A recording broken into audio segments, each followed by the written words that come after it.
నమస్కారం ఫ్రెండ్స్. ఇప్పుడు తెలంగాణలో తెలుగు వాళ్లకు, ఆంధ్ర వాళ్లకు, టోటల్ సౌత్ ఇండియాలో ఉన్న వాళ్లకు, ఈ మార్వాడి గుజరాతీలకు డిఫరెన్స్ ఏముంది? చాలామంది అడుగుతున్న ప్రశ్న ఏమంటే, వాళ్ళు ఎందుకు సక్సెస్ఫుల్ అవుతున్నారు, మన వాళ్ళ బిజినెస్లు ఎందుకు ఫెయిల్ అవుతున్నాయి, వాళ్ళకన్నా బాగా ఎడ్యుకేటెడ్ ఉండి కూడా వాళ్ళకన్నా ఎక్కువ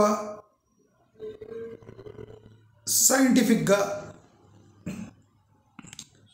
ఆర్థిక శాస్త్రము, సామాజిక శాస్త్రము చదువుకున్నా, తెలుసుకున్నా, ఎగ్జామ్లు రాసి ఉత్తీర్ణులైన ఈ చదువు సంధ్య ఎక్కువ రాని వాళ్ళు, అసలే చదువుకోని వాళ్ళు మన రాష్ట్రాలకు వచ్చి సక్సెస్ఫుల్ ఎలా అవుతున్నారు? ఇది అందరికీ అంతు చిక్కని ప్రశ్న.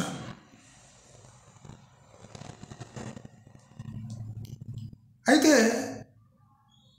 ఈ అంతు చిక్కని ప్రశ్నకి మనమే సమాధానము అని చాలా మందికి తెలియదు.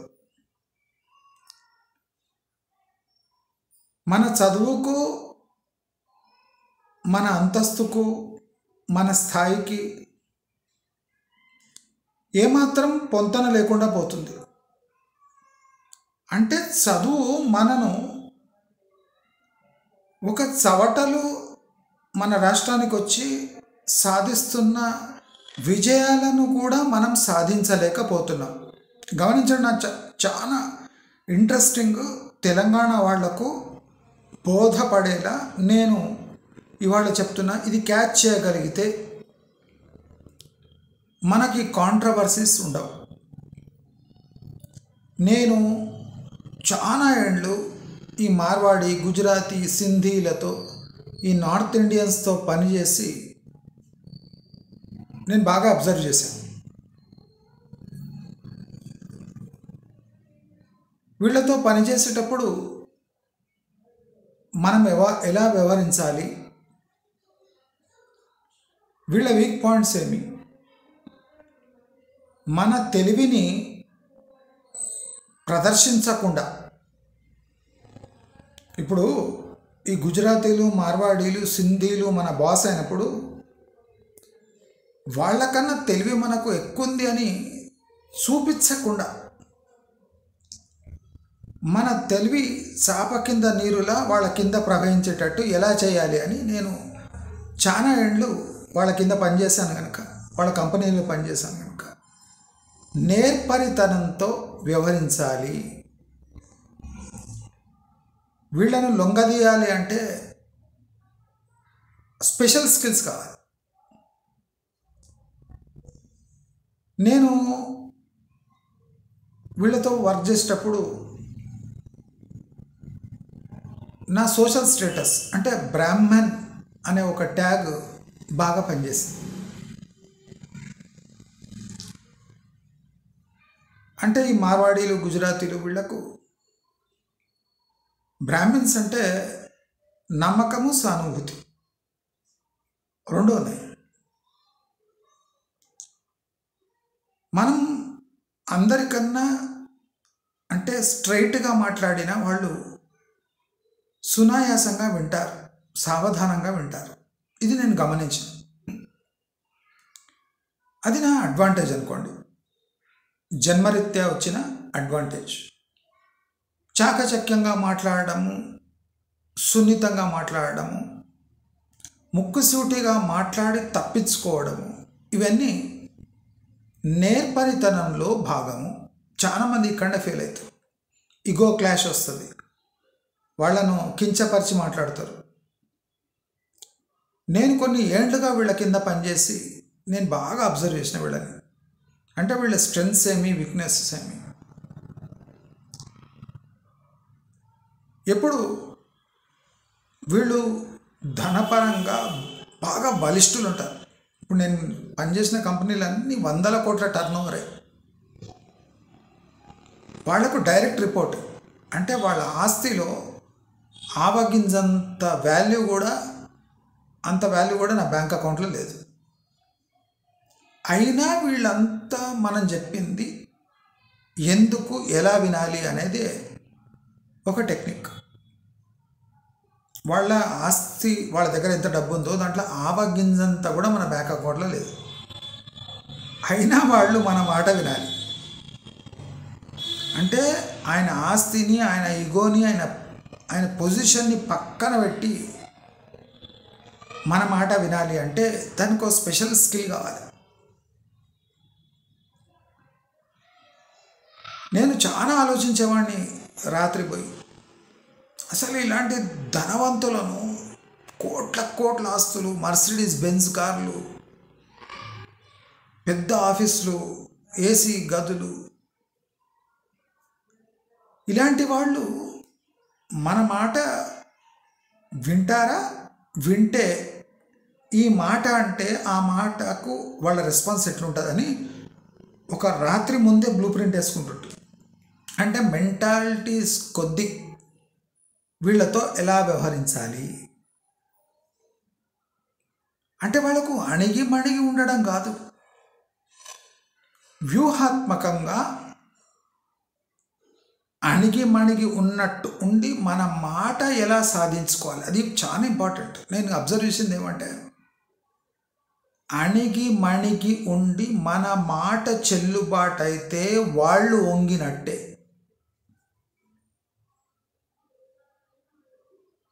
నేను చాలా ఇంపార్టెంట్ పాయింట్ చెప్తున్నా. ఎవరు ఇట్లా మీకు యూట్యూబ్ వీడియోలో చెప్పారు. మీరే అడుగుతున్నారు కదా, గుజరాతీ మార్వాడీలకు మనకు ఏం డిఫరెన్స్ ఉంది? చదువు ఉండదు, సంధ్య ఉండదు, వేరే రాష్ట్రం కానీ రాష్ట్రానికి వచ్చి మననే శాసిస్తున్నారంటే ఎట్లా పాసిబుల్? ఇది మనలో ఏం తక్కువ ఉంది? నేను ఒకటి క్లియర్గా చెప్తున్నా, తెలంగాణ వాళ్లకు వ్యవహార జ్ఞానం ఉండదు. మాట తీరు, మాట్లాడే దాంట్లో అట్టడుగు స్థానంలో ఉన్నారు. టోటల్ సౌత్ ఇండియాలో మాట తీరులో తెలంగాణ వాళ్ళు అట్టడుగు స్థానంలో ఉన్నారు. మాటలో మర్యాద ఉండదు. ఇవ్వండంటే వాడిని నీవు అంటారు. పోతివా, వస్తివా, నీవు ఏడపోయినావు, సారు నీవు, సార్ అంటారు, నీవు అంటారు. నీవు ఎవరంటారు? తోటి సహోదరులను, నీకన్నా చిన్నవాళ్ళను. నీవు ఆఫీస్లో బాస్ అయినా నీకన్నా పెద్ద ఏజ్ ఉంటే మీరు అనాలి. మన దగ్గర పెద్ద ఉండని, ముసలి ఉండని, కుక్కని కూడా నీవే అంటారు, పందిని నీవే అంటారు, ఆఫీసర్ని కూడా నీవే అంటారు. ఇది మా కల్చర్ అంటారు. మీ కల్చర్ ఇట్లున్నందుకే 10 మంది మీకు మర్యాద ఇస్తలేరు. నేను రేవంత్ రెడ్డిలో కూడా అదే తప్పు పడుతున్నాను.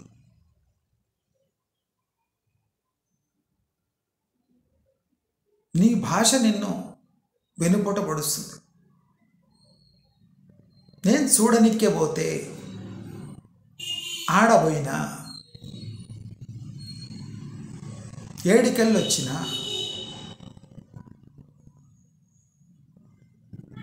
మన యాసనే, కానీ దాంట్లో మర్యాద లేదు. అది నేనంటలేను, తగిన పక్కకున్న ఆంధ్ర వాళ్ళు, వేరే రాష్ట్రం వాళ్ళు అందరూ అదే కంప్లైంట్ చేస్తున్నారు. మీకు మీ తెలంగాణలో కామన్ ఉండొచ్చు, కానీ మా మర్యాద పోతుంటే మేము ఊరుకోము.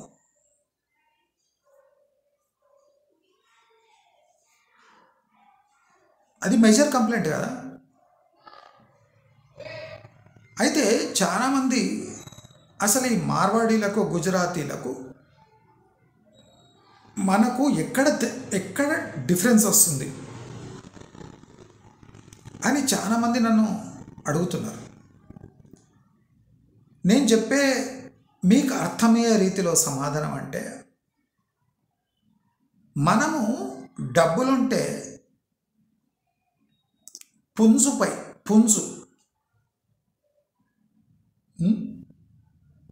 ఈ పందెం కోళ్ళు ఉంటాయి కదా, పుంజులు పందెంలో పోటీ చేసేది, వాటిపై పెట్టుబడులు పడతాం మనం. మీకు అంతా అర్థమయ్యేలా చెప్తున్నా స్ట్రైట్గా. ఏకీభవించకపోతే మీ కర్మ. ఎందుకంటే మీరు ఎన్నడూ వెరైటీ జనాలను చూడలేదు మీరు. ఎందుకంటే మీకు చాలామంది ముఖాలకు అసలు హిందీ ఉర్దూ టచ్ ఉండదు. అయినా నా దాంట్లో వచ్చి కమెంట్ చేస్తుంటారు సన్నాసు. అంటే ఎన్నడైనా ఇంటరాక్ట్ అయితే కదా, రాజస్థానీ, మార్వాడి, సింధీ, నార్త్ ఇండియన్స్తోని, మహారాష్ట్ర వాళ్ళతోని ఇంటరాక్ట్ అయితే తెలుస్తుంది. తమిళనాడు వాళ్ళతోని, కేరళ వాళ్ళతోని. వాళ్ళకి వీళ్ళకి డిఫరెన్స్ ఎక్కడ ఉంది అంటే మీకు ఎట్లా తెలుస్తుంది? మీ ముఖాలకు తెలంగాణలో పడి ఊళ్ళలో పడి సిటీకి వచ్చి చస్తే మీకు అంత జ్ఞానోదయం అంటే తెలంగాణ ఇట్లా ఏడవకపోతుండే, ఇప్పుడు మీరు ఏడవకపోతుండే. వాళ్ళు వచ్చి మాపై ఆధిపత్యం చలాయిస్తారు. బుర్రలేని సన్నాసులకు ఏనుగు పెద్ద ఉంటుంది. మావుటి ఎందుకు ఇది చేస్తాడు? ఏనుగు తిరగబడుతుందా? మావుటి ఇంత ఉంటాడు నా ముందర, నా వాడు నన్ను చెప్పినట్టు నేను వినాలంటే వినాలి. ఎందుకంటే నీవు ఏనుగు, వాడు మావుటి. మహూత్ అంటారు. మావుటి వాడు ఎలకలాగా ఉంటాడు ఏనుగు ముందు. ఏనుగు అన్నది అనుకోండి, నేను మావుటి మాట ఎందుకు వినాలి అంటే గడ్డి దొరకదు నెక్స్ట్ డే. తెలంగాణ వాళ్ళు ఏనుగులు, తప్పులేదు, బలం ఉంది, బాగుంది, గడ్డి బాగా తింటారు, తొండం ఉంటుంది, బలం ఉంటుంది, అన్నీ ఉంటాయి. కానీ ఒక మావుటి ముందర మీ బలం పనిచేయదు, మీ తెలివి పనిచేయదు, ఏం పనిచేయదు. ఇప్పుడు ప్రశ్న వేస్తున్నది అదే అందరు. మేమింత బలము, మా దగ్గర ఇంత ల్యాండ్ ఉంది, మేమింత ఎట్లున్నాము, మా ఇంటికి వచ్చి వాడు శాసించేది ఏమంటే శాసిస్తాడు. బ్రిటిష్ వాళ్ళు ఎంతమంది ఉండే, ఇండియన్ పాపులేషన్ ఎంత ఉండే, వ్యాపారం చేద్దామని వచ్చి బ్రిటిష్ వాళ్ళు సెటిల్ అయ్యి కాలనీగా మార్చేసింది ఇండియా. దానికి కారణం ఎవరంటే మనమే. ఇప్పుడు సేమ్ సిచ్యువేషన్ మీరు అడుగుతున్న ప్రశ్నకు నేను జవాబు ఇచ్చేది అదే. బ్రిటిష్ వాళ్ళు ఎంతమంది ఉండే, వాళ్ళు ఇండియాకి వచ్చి ఏం చేస్తామని వచ్చిండ్రు, వాళ్ళు ఇండియానే ఆక్యుపై ఎట్లా చేసుకున్నారు అంటే తెలివితోని, మన ఐకమత్యం లేనితోని. మీరు ఏనుగులు కనుక వాళ్ళు మహుటీలుగా మారిపోయారు. మీరు మొత్తుకున్న మహుటి మీ మాట వినడు, విన్నట్టు చేస్తాడు, చైన్లేసి బంధించేస్తాడు. ఏం చేసుకుంటావు, పిక్కో అంటావు, పిక్కోపో అంటాడు. నీవు ఏనుగువే, నీవు ఆయనకన్నా బలిష్ఠుడివే, కానీ నీ మనసు, నీ బ్రెయిన్ ఆయనకు తాకట్టు పెట్టేసి నీవు ఆయన చెప్పినట్టు వినకపోతే నీవు అడవి ఏనుగుగా మారుతావు. అంటే డైరెక్షన్ లేని ఏనుగా నీ అడవిలో సంచరిస్తావు. నీవు సిటీలో సంచరించాలి అంటే మహుటి మాట వినాల్సిందే. అంటే మర్యాదగా వ్యవహారం చేయాల్సిందే. నేను ఎవరినైనా నేనంట, నువ్వు తీసుకుంటే తీసుకో, లేకపోతే పో అంట, నువ్వు తీసుకునే ముఖమేనా అంట, అంటే నీ బతుకు ఇట్లే ఏడుస్తుందంట, ఇట్లే బతుకు ఏడుస్తుందంట. నేను ఎన్నో విషయాల్లో ఆంధ్ర వాళ్ళ చాకచక్యాన్ని నేను మీకు ఎగ్జాంపుల్గా చూపిస్తాను. ఏం లేదండి, బాగానే ఉందండి, మీరు తిని చూడండి అంటాడు. అండి అంటాడు. ఆ ప్రోడక్ట్ ఎంత దరిద్రంగా ఉన్నా ఆయన మాట తీరు చూసి అది కొంటారు జనాలు. కుక్కను కూడా ఆయన అండి అంటాడు. జగన్మోహన్ రెడ్డిని కూడా ఆయన అండి అంటాడు. జగన్మోహన్ రెడ్డి గారండి అంటాడు. వాడు ఎంత క్రైమ్ చేసినా జగన్మోహన్ రెడ్డి గారండి అంటాడు. మన దగ్గర అయితే కేసీఆర్ గాడు, రేవంత్ రెడ్డి గాడు అంటే కొద్దిగా తప్పు చేయగానే ఆయన స్థాయిని అట్లా దిగజారి చేస్తాం మనం. వాడు చెప్తే అవుతుందా? మీరు ఎప్పుడైనా ఆంధ్ర వీడియోలు చూడండి, జగన్మోహన్ రెడ్డి గారు, కేతిరెడ్డి గారు, వారు అలా మోసం చేయరాదండి, చేస్తే చాలా ఇబ్బంది కలుగుతుందని ఇట్లా అంటారు. మన దగ్గర అయితే దొంగ నా కొడుకు వాడు పైసలు తిన్నాడు గుండా కొడుకు అని స్టార్ట్ అయిపోతుంది. అంటే మనకి ఏది ఆపుకోవడానికి కంట్రోల్ చేసుకోవడానికి రాదు. నేను ఎప్పుడు ఎగ్జాంపుల్ ఏమి ఇస్తా అంటే మార్వాడి గుజరాతీ వాళ్లకు మన వ్యాపార మన జనాలకు డిఫరెన్స్ ఏమంటే మనము పుంజుపై ఇన్వెస్ట్ చేస్తాం. ఫైటర్ పుంజుపై సంక్రాంతి రోజు పోటీ పడతాయి కదా పుంజులు, పందెం కోళ్ళపై మనం పెట్టుబడి పెడతాం. ఆ పందెం కోడి మనము 2 సంవత్సరాలుగా సాకుతాం, దానికి జీడిపప్పు తినిపిస్తాం, వ్యాయామం చేపిస్తాం, మంచి తిండి పెడతాం. దానికి ప్రూఫ్ ఎప్పుడు వస్తుంది? 2 ఇయర్స్గా అది గెలవచ్చు గెలవకపోవచ్చు. మనమంతా పుంజులపై పెట్టుబడి పెడతాం. మార్వాడి గుజరాతీ వాళ్ళు పెట్టెలపై పెడతారు. పెట్టకు రోషం ఉండదు, ఏముండదు. పెట్ట గుడ్లు పెడుతుంది, పెట్ట పొదుగుతుంది. పెట్టకు రెస్పాన్సిబిలిటీ ఎక్కువ ఉంటుంది, కాపాడుతుంది, పిల్లల్ని పట్టుకొని తిరుగుతుంటుంది. పెట్ట రీప్రొడ్యూస్ చేస్తుంది, తాను తినడం కాకుండా రోజువారీగా ఒక గుడ్డు పడుతుంది. పుంజు అట్లా కాదు. మనకు పుంజు గెలిచిందా ₹1,00,000 వస్తాయి, పందెం కోడి గెలిచిందా 1,00,000 వస్తాయి, గెలవలేదా ఆ పందెం కోడి ప్రాణమే పోతుంది. మన ఇన్వెస్ట్మెంట్ పుంజు మీద ఉంది. మార్వాడి గుజరాతీ వాళ్ళు చాకచక్యంగా పెట్టను పెంచుకుంటారు. అది రోజువారీ గుడ్డు పెడుతుంది. పెట్టి పెట్టి పెట్టి పెట్టి అలసిపోయి గుడ్డు పెట్టడం మానేస్తే అప్పుడు ఆ పెట్టెను అమ్ముకొని కూడా డబ్బులు తీసుకుంటారు. అంటే కోయడానికి పెట్టెని ఇచ్చేస్తారు. అప్పటిరోకు అది గుడ్లు పెట్టి పెట్టి పొదిగి దానివల్ల చిన్నపిల్లలు పుట్టి అవి పెద్దగా మళ్ళా పెట్టెలను పెంచి వాళ్ళు పుంజులను పట్టించుకోరు. పుంజుల జోలికి పోరు వారు. పెట్ట కావాల్సింది వాళ్ళకు పుంజు, గుడ్లు పొదగడానికి పనికొచ్చే పుంజులను పెంచుకుంటారు అంతే. వాళ్ళకు పెట్ట ముఖ్యం, పుంజు కాదు. పుంజు ఉట్టిగా దాంతో కలిసి గుడ్లు తయారు చేయడానికి అంతవరకే, అంటే సూపర్ఫిషియల్గా. ఈ ఎగ్జాంపుల్ చాలు. పెట్టపై పెట్టుబడి పెట్టి అది గుడ్లు పొదిగి, అంటే అది సేఫ్గా ఉండి. ఇప్పుడు పందెం కోడి పందెం అంటే ప్రాణమే పోతుంది, ఇక్కడ అట్లుండదు. సేఫ్గా దానికి గింజలు వేస్తే అది రోజుకు గుడ్డు పెడుతుంది. ఆ గుడ్డు పొదిగితే పిల్లలు వస్తాయి, పిల్లలు మెల్లగా పెరిగి పెద్దగా ఆ పెట్ట కన్నా పెట్ట ఈక్వల్ వాల్యూ వచ్చేస్తాయి. అంటే ఒక సంవత్సరం అడిగితే పెట్టతోని వాళ్ళకు ఒక 30-40 లేదా 50-60 లేదా 70-80 చిన్న చిక్స్ వస్తాయి. అంటే కోడి పిల్లలు వస్తాయి. కోడి పిల్లలు పెరిగి ఉంటాయి. అంటే స్లోగా అయినా స్టడీగా ఆదాయం పెరుగుతూనే ఉంటుంది. ఒక సంవత్సరం తర్వాత ఒక పెట్ట ఒక 200 గుడ్లు పెడితే దాంట్లో 150 పొదిగిన వాళ్ళు మిగతా 50 అమ్ముకున్న అవి పెద్దగా స్టడీగా ఇన్కమ్ ఇస్తాయి. అంటే ఒక సంక్రాంతి వచ్చే వరకు ఇది పెట్టిన గుడ్ల యొక్క పిల్లలు ఒక ½ కిలో వరకు పెరుగుతాయి, ½ కిలో ½ కిలో వరకు పెరుగుతాయి.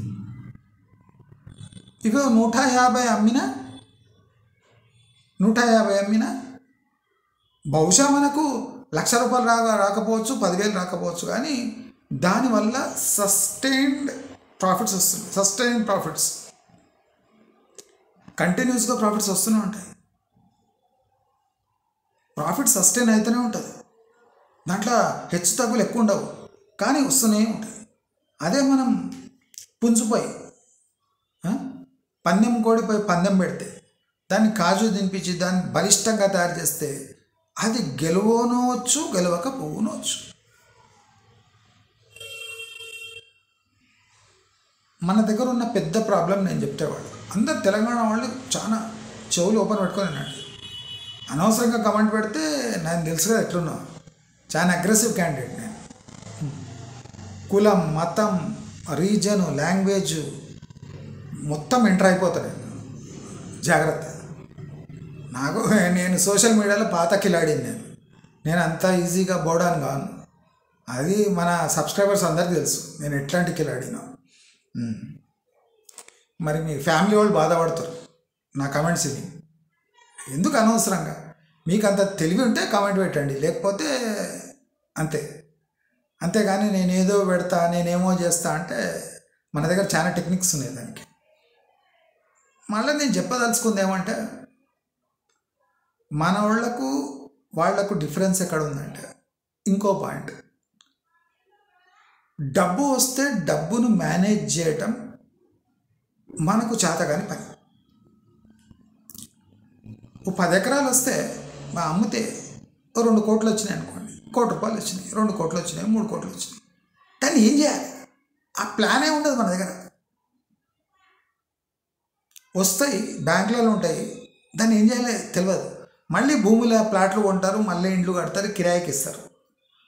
The percentage of return on bulk money అది చాలా తక్కువ వస్తుంది. ఎఫ్డీలలో పెడతారు, అది ఎంత వస్తుందంటే చాలా తక్కువ వస్తుంది.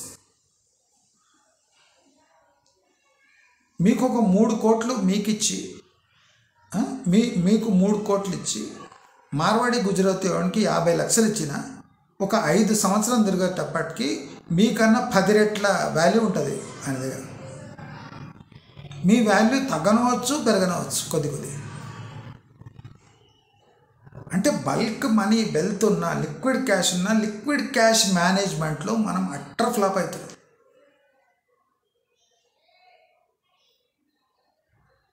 మనకు జస్ట్ ఇన్ టైం అనే ఒక జపనీస్ కాన్సెప్ట్ మనకు అలవాట్లేదు.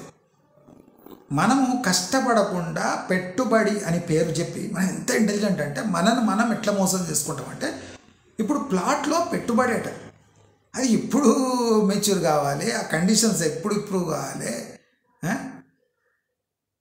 10-15 ఏళ్ళైనా ఆ ఏరియా డెవలప్ కాదు అంటే ఏరియాపై ఆశలు పెట్టుకోవడం, ప్రభుత్వంపై ఆశలు పెట్టుకోవడం, ఎవడో వచ్చి ఇక్కడ ఫ్యాక్టరీ పెడతాడని ఆశలు పెట్టుకోవడం, పెడితే సక్సెస్. పందెం కోడి. నేను పందెం కోడి కాన్సెప్ట్ ఎందుకు తీసుకున్నానంటే మీకు అందరికి అర్థం కావాలి మనం ఎక్కడ తప్పు చేస్తున్నాం. ఇట్లా ఎవరు చెప్పాడు? ఆ జంగ్లీ వాడు ఎవడో తెలంగాణ శ్యామ్ వాడికి బేసిక్స్ తెలియదు, విధవాడు. నా ముందర వస్తే వాడిని ఏడిపించి చెడ్డికి డిప్పించి పంపిస్తాం వాడి కొడుకు. అవులాగాని మాటలు విని తెలంగాణ శ్యామ్, వాడి పేరు తెలంగాణ శ్యామ్. వాడికి బేసిక్స్ తెలియదు అసలు ఏంది. ఎందుకురా నువ్వు అట్లా అంటున్నావు అంటే, మేము కల్చర్ని గో బ్యాక్ అంటున్నాం, వాళ్ళని గో బ్యాక్. అరే నీకు కల్చరే తెలియదు విధవా, useless fellow. Valuable YouTube time అంతా ఈ విధవ ఇంటర్వ్యూలు తీసుకొని మరీ పాడు చేస్తుంటా. రఘువాడు హౌలగాడు, వానికి మతి భ్రమించింది. రఘుకు మొత్తం ఫ్యూజ్ అవుట్ అయిపోయింది. వానికి కూడా ఒక ఎమ్మెల్సీ పదవి ఇవ్వాలి, అయితే ప్రశాంతంగా ఉంటాడు. రఘుకు కూడా ఒక ఎమ్మెల్సీ పదవి ఇచ్చేయాలి, వాడు ఇంత సెటిల్ అయిపోతాడు. లేకపోతే ఇట్లనే పరేషాన్ చేస్తాడు. అవగాహన లేని సబ్జెక్టుపై వాడు తెలంగాణ, వాడి ఏజ్ ఎంత, వాడి ఎక్స్పీరియన్స్ ఎంత, వాడు ఇప్పుడు నేను తెలంగాణ గురువు అని పెట్టుకుంటే ఇంకా నా మాట వినాల్సిందేనా? వాడికి ఏం తెలియదు, వాడికి సన్నాసికి. నేను 4 ప్రశ్నలు అడుగుతా కథ, వాడు ఇంకా రాడిగా యూట్యూబ్లో. నేను అందుకోసం చాలా మంది నన్ను పిలువరు, ఎందుకంటే పిలిస్తే ఎక్కడ స్క్రూ పెట్టాలని అక్కడ స్క్రూ పెడతా. తెలంగాణ ఆంధ్ర అందరూ చూసినారు నన్ను. ఆంధ్ర ఇష్యూస్ని కూడా నేను వ్యతిరేకించిన. నేనేం తక్కువ కిలాడిని కాదు. ఆంధ్ర వాళ్ళకి ఎట్లా ఫిట్టింగ్ పెట్టాలి మనకు తెలుసు, వాళ్ళ కల్చర్ మనకు తెలియదు. మరి హైదరాబాదీ కల్చర్ తెలుసు, భాషలు తెలుసు అట ఆంధ్ర వాళ్ళకు ఆంధ్ర యాస అనే విచిత్రంగా ఉంటుంది, వీళ్ళకి వేరే భాషలు కూడా తెలుసు అట. ఈ జోక్ మనకు డైజెస్ట్ కాదు, కానీ ఎవరి వీక్నెస్ వాళ్ళకు ఉన్నాయి. మనం అంతా అబ్జర్వ్ చేస్తుంటాం. హైదరాబాద్కి వస్తే కిలాడీలంతా ఎట్లెట్లుంటారు ఏం కథ మొత్తం తెలుస్తుంది వీళ్ళ కథ అంతా. ఎవడు ఇట్లా మీసాలు మెలేసే వరకే వాళ్ళ మీసాలలో ఎంతెంత ఉంది అన్నీ తీసేస్తాం మనం. మనం ప్రాక్టికల్గా ఆలోచించాలి. కొంతమంది ఆంధ్ర వాళ్ళని అంటారు. ఆంధ్ర వాళ్ళని పంపించేటప్పుడు నేనేం అనలేదట. నా దగ్గర మస్తు వీడియోలు ఉన్నాయి. ఆంధ్ర వాళ్ళు తెలివి గలవాళ్ళ కాదా అని నేను ఎన్నో వీడియోలు చేసిన. ఇది స్టేట్ సబ్జెక్టు. ఇప్పుడు ఆంధ్ర విడిపోయేది, ఆంధ్ర రాయలసీమ విడిపోయేది, ఈ మార్వాడి గుజరాతీ ఇష్యూస్ చాలా డిఫరెంట్.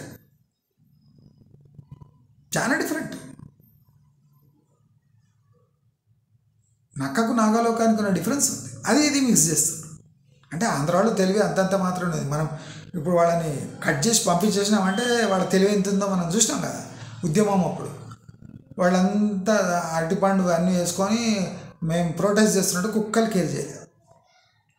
ఇప్పుడు తెలంగాణకు మన సెంటిమెంట్ ఎట్లున్నో ఆంధ్ర వాళ్ళకు వాళ్ళ సెంటిమెంట్ కూడా అట్లున్నాయి కదా. అప్పుడు ఆంధ్ర సెంటిమెంట్ ఎవడు పట్టించుకోలేదు.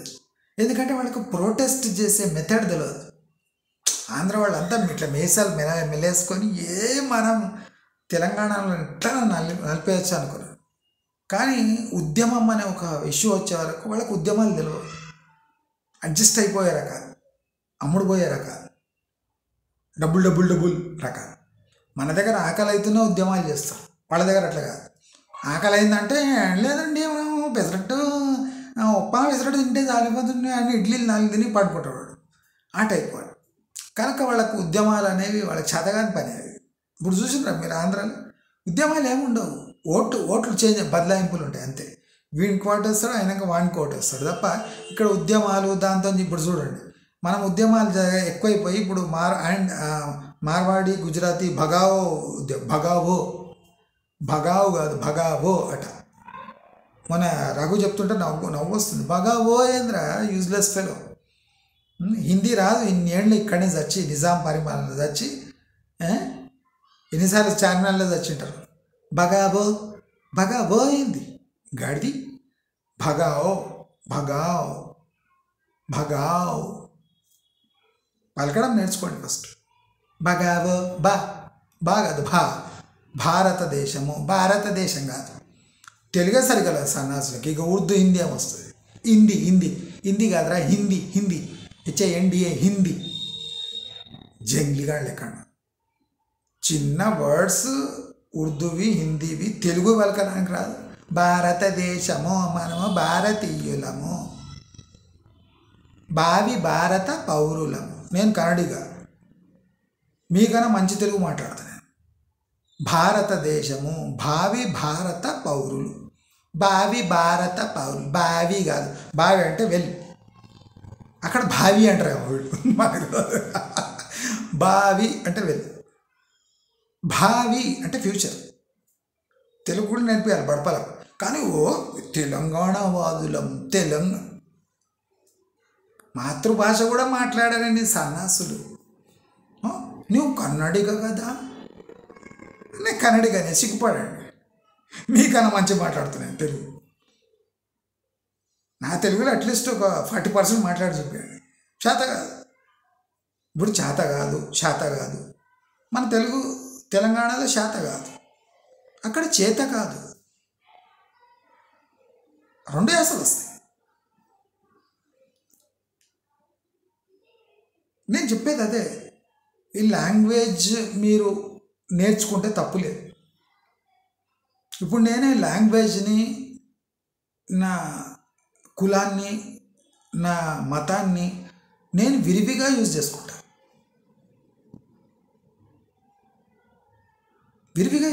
నా భాషను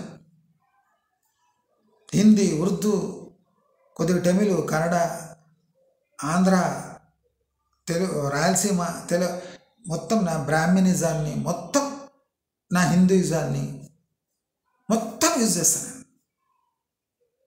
ఎప్పుడప్పుడు ఎట్లా టర్న్ అయిపోతుంది. ఎవడు ముందరలో ఏం మనిషి ఎట్లున్నాడో నేను కూడా అదే మాట మాట్లాడతాను.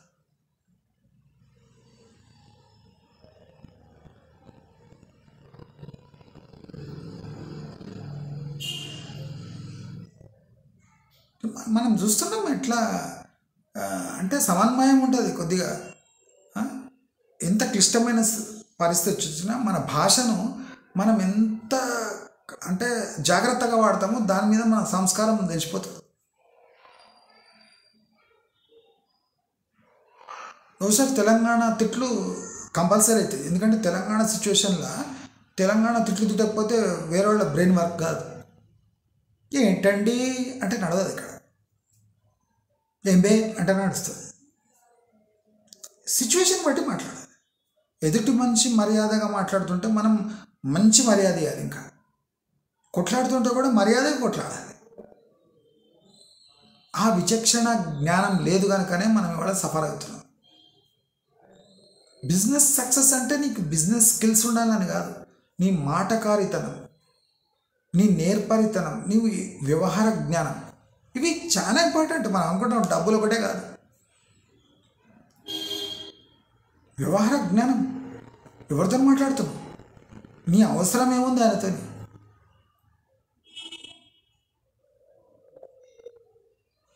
ఇప్పుడు నేను ఎప్పుడు కిరాణా షాపు ఎక్కడ పోయినా ఈ కోమటోళ్ళతో ఎట్లా మాట్లాడతా, తెలంగాణ షాప్లో ఎట్లా మాట్లాడతా, తుర్కాయన ఉంటే ఆ తుర్కాయనతో ఎట్లా మర్యాదగా అట్లా మాట్లాడతాను. నేను తుర్కోళ్ళు కూడా చాలా మర్యాదగా మాట్లాడతాను.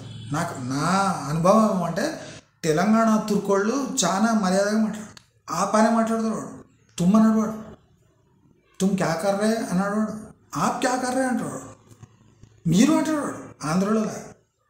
ఇప్పుడు తుర్కాయన, నేను ముస్లిం అన్నాను ఎందుకంటే మేమంతా తుర్కోళ్ళే అంటాం. అది మర్యాద తీసినట్టు కాదు, మర్యాదతోనే మాట్లాడతాం మేము.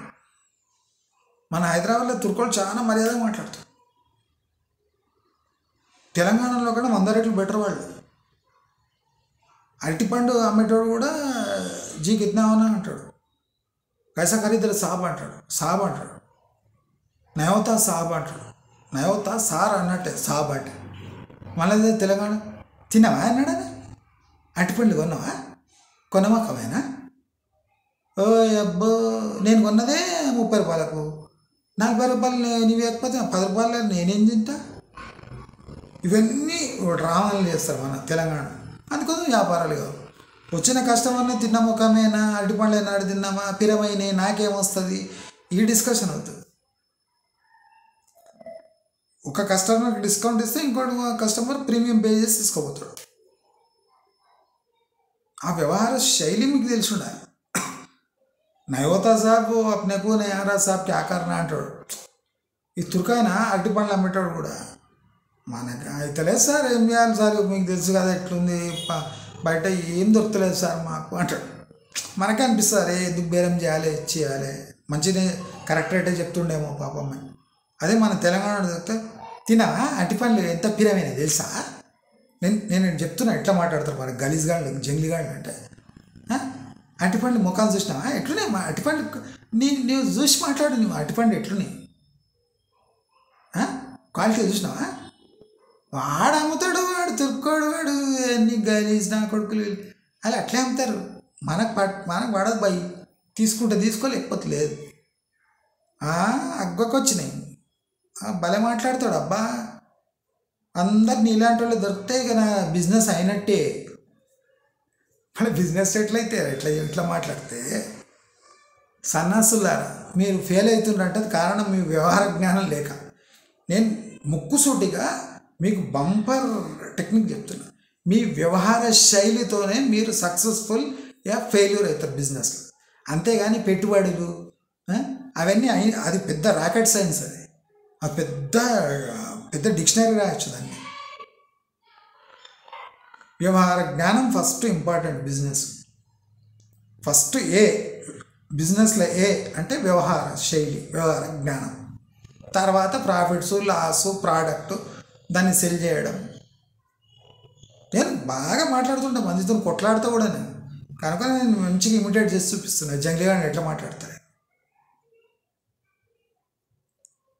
పక్క షాప్ వాడే ఇస్తుంటాడు 10 రూపాయలు తక్కువకు, వీడి దగ్గర పోగానే వీడి టెక్కులు ఎక్కువ, కిరాయి వేయించిండు. మరి నేనేం ఇవ్వటం, నేను గింతకే అమ్ముతా, తీసుకోలేకపోతే వాడేవాడు కిరాయి వేయిస్తే నా తప్పేముంది. నువ్వు అమ్మే ప్రోడక్ట్ పక్కకు 5 రూపాయలు తక్కువలో దొరుకుతుంది, నీ దగ్గర వస్తే కిరాయి వేయించేసిండు, నేనేం చేయాలి, కిరాయి పైసలు ఇవ్వద్దా, అంతా వస్తాయి ఆ కిరాయి. ఓ పుణ్యానికి వచ్చినట్టు మాట్లాడుతున్నాం అంటారు. అరే జంగ్లీగాండ్లారా, నీ కిరాయికి వచ్చిన కస్టమర్కి ఏం సంబంధం రా? చాలామందికి చెప్పొస్తుంది. నీ కిరాయి సగం చేసినా నువ్వు అమ్మలేవు, ఎందుకంటే నీ వ్యవహార శైలి అట్లా ఏడ్చింది. అసలు నేను స్పెషల్ క్లాసెస్ తీసుకోవాలి తెలంగాణ సన్నాసులు. ఏడ్చుడు కాదు, నేర్చుకోవాలి, వ్యవహారగానం ఉండాలి. ఇప్పుడు తుర్కోళ్ళు బతుకుతలేరు. ఇప్పుడు తుర్కోళ్ళు ఎవడు ఉద్యోగాల కోసం యూపీఎస్సీ నోటిఫికేషన్లలో పడతలేరు. వాళ్ళు ఏం దొరికితే అది న్యాయంగా అతి తక్కువ ధరలో అమ్ముతారు వాళ్ళు. నాకు తుర్కోళ్ళలో నచ్చింది చాలా అది గుణం. వాళ్ళు కకృతి పడరు. వాళ్ళు కోమటోళ్ళ కన్నా మంచి బిజినెస్ చేస్తారు తెలుసా తుర్కోళ్ళు. న్యాయంగా కరెక్ట్ రేట్లో అమ్ముతారు.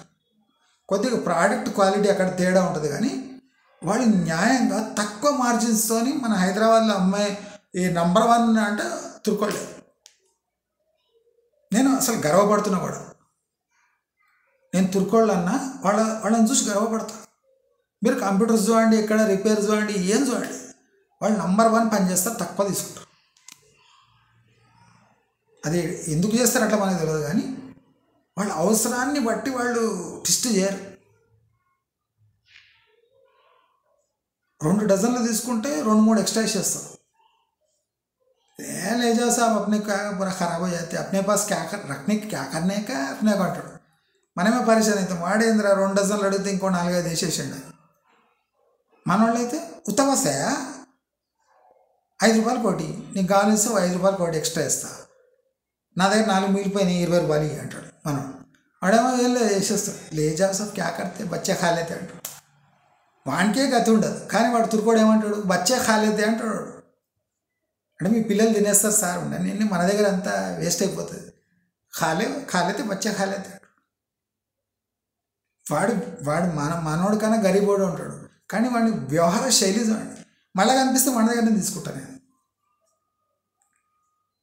వాడికి కక్కుర్తి అనేది ముఖం మీద కనిపించదు తుర్కోళ్ళకు. మీరు చూడండి, కక్కుర్తి అంటే చేస్తారు, మోసం చేస్తారు, క్వాలిటీలో మోసం చేస్తారు వాళ్ళు. మీరు జాగ్రత్తగా ఉండండి తుర్కోళ్ళతో. క్వాలిటీలో కొద్దిగా మోసం ఉంటుంది, కానీ ప్రైజ్లో మోసం ఉండదు. నేను రాసిస్తాను. తుర్కోళ్ళ దగ్గర క్వాలిటీలో కొద్దిగా తేడా ఉంటుంది, ప్రైజ్లో మాత్రం వాళ్ళు కక్కుర్తి పడరు. ఇది నేను రాసిస్తాను. తుర్కోళ్ళ గురించి గ్యారంటీ నేను ఇచ్చేది ఒకటి, క్వాలిటీలో తేడా ఉంటుంది, మనం జాగ్రత్తగా ఉండాలి. అక్కడ క్వాలిటీలో మోసాలు చేస్తారు, కానీ ప్రైజ్లో మోసం ఎక్కువ ఉండదు. వాజిబ్ అడుగుతారు వాళ్ళు, అడిగేదే మామూలుగా అడుగుతారు, మనం ఇంకా కొద్దిగా బేరం చేస్తే తగ్గుతారు కూడా, కానీ మర్యాద తప్పరు వాళ్ళు. నయాతా సాబ్ దేఖో క్యా జమానా ఆజ్కల్ క్యా హో గయా దేఖో కుచ్ నీ ఆ రా సాబ్ అంటారు. అంటే రిక్వెస్టింగ్గా నేను ఇయ్యలేను సార్ అంటాడు. అదే మన జంగ్లీగండ్లు అయితే ఏడుతుంది, వస్తుందా, పెట్రోల్ ఎంత అయింది, డీజిల్ ఎంత అయింది. తోపుడు బండికి పెట్రోల్ డీజిల్తో నేను సంబంధం. అంటే వచ్చిన కస్టమర్ని ఏదో విధంగా ఇన్సల్ట్ చేసి ఆ ప్రోడక్ట్ అమ్మాలి. ఇది తెలంగాణ మెంటాలిటీ. ఓ స్పెషల్ నాకు నిజంగా చెప్తున్నా కదా, నాకైతే ఒక స్టేజ్ ఎక్కి నా కొడుకులను అంతా మొత్తం కోచింగ్ ఇవ్వాలని, ఇన్సల్ట్ చేసి కోచింగ్ ఇచ్చి, మార్వాడి గుజరాతీలు బిజినెస్ ఎట్లా చేస్తారు, చదువు సంధ్య లేకుండా ఎట్లా చేస్తారని ఒక స్పెషల్ కోచింగ్ క్లాస్ తీసుకోవాలని మొత్తం ఎవడనే రాడు నా కొడుకులారా. మీకు నా ముందర వస్తే తెలుస్తుంది. ఇంకా ఇప్పుడు నేను యూట్యూబ్లో చాలా ప్లెయిన్గా అనిపిస్తున్నాను, నా కథ వేరేనే ఉంటుంది ఇక. మరి మీరు తెలంగాణ అయితే నేను హైదరాబాద్ పక్కా ఓల్డ్ సిటీ, నా కథ వేరేనే ఉంటుంది ఇక. నా యాస భాష మొత్తం మార్చేస్తామని ఏమో అనుకుంటున్నాము. ఇట్లా జస్ట్ స్మైల్ ఇస్తుంటాం, ఇట్లా వీడియో రికార్డ్ చేస్తుంటాం అంతే. ప్రాక్టికల్ టైం వచ్చిందంటే మనం కేటుగాళ్ళమే మనం. మరి పరిచయం అవుతారు, ఊరిని అమ్మ వీడితోనే పెట్టుకున్నాం రా నాయన, వీడు ఎక్కడికి ఇడుస్తున్నాడు మమ్మల్ని అనుకో. ఇట్లా అందుకోసం ఏం చెప్తున్నా అంటే, అనవసరంగా సొసైటీలో మీ ఎవరినో పాడు చేయాలని పోయి మన స్థాయిని దిగజార్చుకునే తప్పు తెలంగాణ వాసులు చేయకండి అని నా స్పెషల్ రిక్వెస్ట్. మీకు కావాల్సిన నేను మంచి టిప్స్ ఇస్తాను. ఈ గుజరాతీ మార్వాడీలను ఎలా ఎదుర్కోవాలని నేను టిప్స్ ఇస్తాను మీకు కావాల్సి. కానీ అనవసరంగా వాళ్ళ మీద పడి ఏడ్చి మీ స్థాయిని మీరు దిగజార్చుకొని నవ్వుల పాలై కాముగా ఉండిపోతే అప్పుడు మీరు తల ఎక్కడ పెట్టుకోవాలని ఒక్కసారి ఆలోచించుకోండి. అర్థమైందా? కాబట్టి మీరు బండి సంజయ్ని వాడిని వీడిని ఎవరినైనా ఏమైనా అనండి, ఎందుకంటే వాళ్ళకు అసలు ఎట్లా ఎదుర్కోవాలి అనేది వాళ్ళకి తెలియదు.